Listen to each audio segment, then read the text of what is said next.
The Bible isn't just a book of random stories. It's 66 different books that come together to tell one story. An incredible one. About God's love for us. And now for an amazing story. Inspired by the book of Exodus. Chapters 16 and 17. For hundreds of years, God's people lived as slaves in Egypt. Life was difficult. Cut that straw, mush that mud, make those bricks.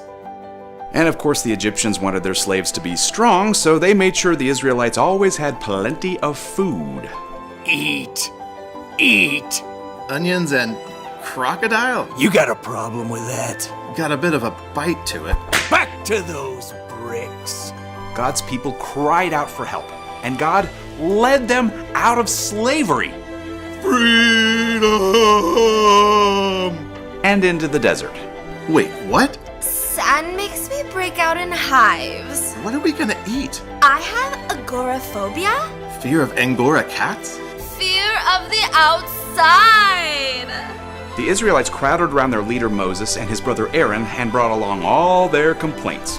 It would have been easier if we just stayed back in Egypt. We had a meat buffet every day.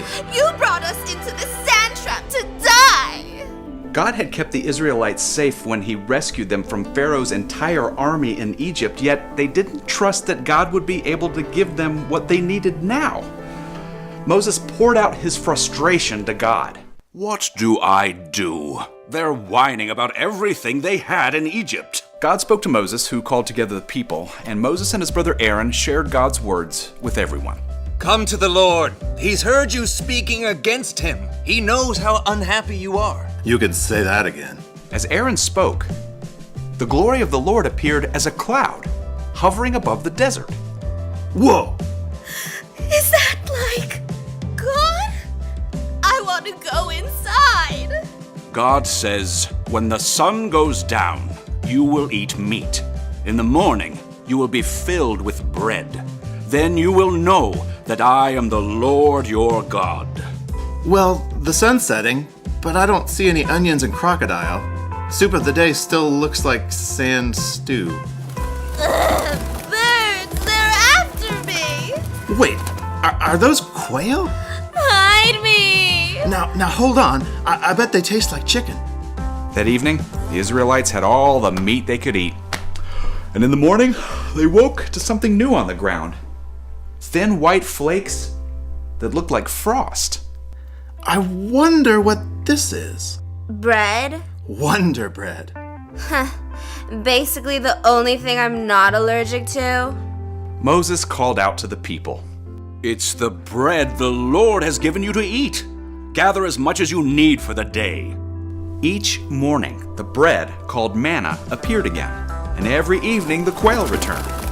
So the Israelites were no longer hungry, but they still found reasons to complain. I'm thirsty as a camel drinking pickle juice.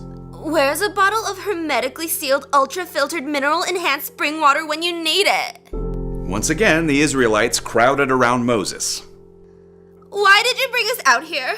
We're about to die of thirst. If God was really with us, things would be, totally okay. Why are you arguing with me? Why are you testing the Lord? Instead of remembering all that God had given them and how he'd promised to take care of them, the people got so upset they tried to take it out on Moses. He cried out to God. What am I going to do with these people? They're ready to throw stones at me. Go out in front of the people. Take in your hand the walking stick you used when you struck the Nile River.